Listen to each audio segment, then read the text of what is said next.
Yes, Tsar and Wish have just met, and Tsar has never met a warrior before, and he could never imagine that Wish and Bodkin might be heroes of this story, just as he was himself. All Tsar saw was that these two humans were wearing iron breastplates and carrying iron swords, which meant they must be warriors, and Tsar had been brought up to hate the warriors like poison because they were the enemy. Excellent. After lurching this way and that, from fear to excitement to disappointment, Tsar was spoiling for a nice straightforward fight. If he couldn't catch a witch, at least he could kill an enemy.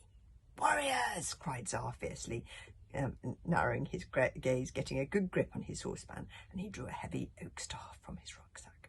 "Warriors, warriors, warriors!" hissed the sprites, burning red with anger. "Kill them, kill them, kill them!"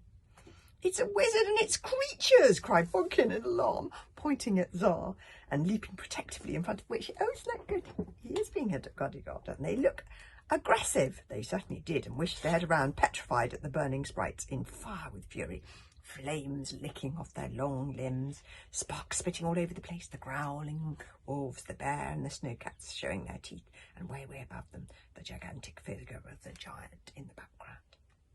They were hopelessly outnumbered, and giants were supposed to eat people. Sprites could magic you into a slow death, and one look at those snowcats told you they would tear you to pieces. They could. They wanted to. Wish had an enchanted sword, but she knew she wasn't a very good sword fighter. And let's face it, Bodkin hasn't been much help as a bodyguard so far. They didn't have a chance. "Don't worry, Princess," shouted Bodkin bravely. "I'll deal with them." Bodkin drew his spear and shook his sword. He advanced in a menacing manner. He caught sight of the giant. He stopped dead in his furiously warlike pose. He blinked twice, and then his eyes closed, his head flopped forward, and he slowly toppled over like a falling tree, accidentally chopping his spear in half with his sword as he fell, and he lay there with his mouth open. Tsar looked down at the fallen Bodkin in astonishment. Was this a trick? They're all thinking, was this a trick? I love the bears looking as well. Oh, what's going on?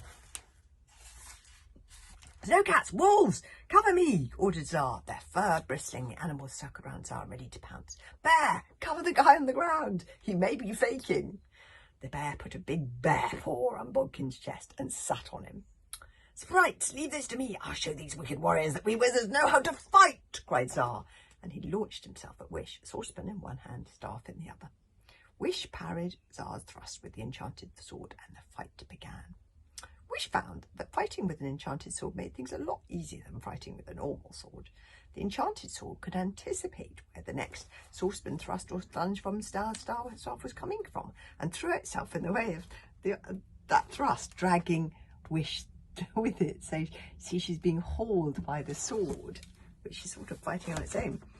The sword jerked her this way and that, with Wish gripping onto it with both hands for all the world as if she was hanging onto the tail of a wild bull. Caliban was in a frenzy of worry, and he flapped about the fighter's head, squeaking, "The enchanted sword, be really careful with that enchanted sword, don't let it touch you, there's something wrong with it." "An enchanted sword?" breathed Tsar. "Impossible! How could a warrior be fighting with an enchanted sword? Warriors didn't use magic." Another weird thing going on here. The enchanted sword made a sweeping lunge forward, and at this thrust finally disarmed Tsar. His staff went spinning into the undergrowth, followed by the saucepan. "Do you surrender?" said Wish, holding the enchanted sword above Tsar's head. "I surrender," said Tsar from between gritted teeth. "Don't trust him! Wizards are tricksters!" shouted Bodkin, who had woken up from his faint, but was still trapped beneath the bear. Wish ignored this instruction and instead relaxed, stepped back, and lowered the sword, which was a mistake. Bodkin was right. Tsar is not to be trusted. "King Cat, my guy, attack!" shouted Tsar as soon as the sword was lowered. King Cat leapt in and smashed Wish down to the ground. The force of the blow knocked the enchanted sword out of Wish's hand, and as soon as it left her grip, the enchantment left it. The sword went dead and fell to the forest floor, as cold and as lifeless as a normal sword. Tsar picked it up, and 60 stone of powder blue giant lynx in the form of King Cat leaned on Wish's chest and cracked open her helmet with its jaws like a nutcracker cracking a nut. The two halves of the helmet fell away, and Tsar was looking straight into the face of an odd-looking little girl with a patch over one eye. "It's a girl!" girl, said Zara in surprise. The sprites laughed uproariously at that. Zara was being beaten by a girl. Huh, why shouldn't he be? That's what I say.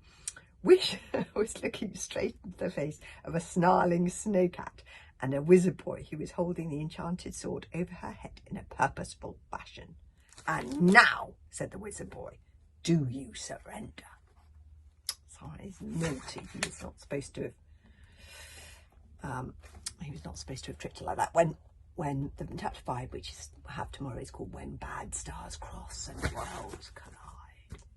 We'll have to see what happens tomorrow.